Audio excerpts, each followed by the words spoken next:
এই সরকার একদিকে যেমন জনগণের স্বাস্থ্যের উন্নয়নে, স্বাস্থ্য ব্যবস্থা এবং চিকিৎসাকে জনগণের দোরগোড়ায় নিয়ে যাওয়ার জন্য কাজ করছে। উপজেলা পর্যায়ে আমরা 150 বেডের হাসপাতাল তৈরি করার ঘোষণা দিয়েছি প্রতিটি উপজেলাতে। আমরা তার চেয়েও বেশি জোর দিচ্ছি আমাদের দেশের তরুণরা, আমাদের দেশের বিভিন্ন বয়সী মানুষেরা যেন সুস্বাস্থ্যের সাথে বাঁচতে পারেন সেই দিকে। অসুখ হওয়ার পরে চিকিৎসার জন্য আমরা গুরুত্বপূর্ণ মনে করছি রোগ প্রতিরোধের ব্যবস্থা করা। ব্রেকিং নিউজ, এয়ারটেল এখন সার্কেল। যেন কম মানুষ অসুস্থ হয় এবং সে কাজটি করতে গেলে অর্থাৎ রোগ প্রতিরোধ বা প্রিভেনশনের জন্য মাঠ পর্যায়ে আমাদের কাজ করতে হবে তৃণমূল পর্যায়ে। এবং প্রিভেনশনের ক্ষেত্রে যে কোনো ধরনের টিকা আমাদেরকে অসুখ থেকে বাঁচায়।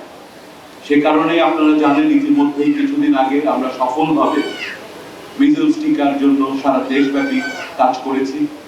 একইভাবে আজকে একটি কমন অসুখ কলেরা এবং সেই কলেরা জনিত যে ডায়রিয়া, তাতে বিভিন্ন বয়সী মানুষরা প্রতি বছর কষ্ট পান, অসুস্থ হন। আমরা সেটিকে কমিয়ে আনতে চাই এবং সেটি কমিয়ে আনার জন্যই আজকের এই টিকার ব্যবস্থা। এই টিকা সকলকে দেয়া হবে সারা দেশব্যাপী।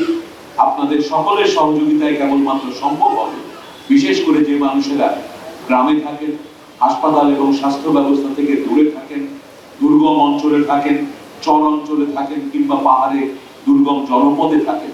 তাদের কাছে আমাদের এই স্বাস্থ্য ব্যবস্থা, এই টিকা কর্মসূচিকে পৌঁছে দিতে হলে সমস্ত সামাজিক সংগঠন এবং সকল এলাকার নেতৃস্থানীয় ব্যক্তিবর্গকে এটিকে একটি সামাজিক আন্দোলন হিসেবে দেখতে হবে। এবং এই টিকাগুলো যদি আমরা সঠিকভাবে বাস্তবায়ন করতে পারি, প্রতি বছর কোটি কোটি মানুষ সেই যে বিষয়ে আমরা টিকাগুলো দিচ্ছি সেই অসুখ থেকে যেমন মুক্ত থাকবে, আমাদের স্বাস্থ্য ব্যবস্থার উপরে, আমাদের হাসপাতালগুলোর উপরে চাপ অনেক দূর কমে আসবে। আমরা চাই বাংলাদেশের সাধারণ মানুষও যেন এই সহজ জনস্বাস্থ্যের কাজগুলোর মাধ্যমে সচেতন হয়ে উঠতে পারেন এবং রোগ ব্যাধি থেকে রক্ষা পান। আরেকটি বড় এলাকা স্বাস্থ্যসম্মত টয়লেট, এ ব্যাপারেও আমাদের সরকার প্রতিনিয়ত কাজ করে যাচ্ছে। আমাদের বিভিন্ন ডিপার্টমেন্টের মাধ্যমে সারা দেশেই আমরা স্বাস্থ্যসম্মত টয়লেটের জন্য প্রচারণা এবং সেগুলোর ব্যবস্থা করে থাকি। আজকের এই ক্যাম্পেইনটি আমি উদ্বোধন ঘোষণা করছি এবং সাফল্য হোক এই ক্যাম্পেইনে, সেটাই কামনা করছি।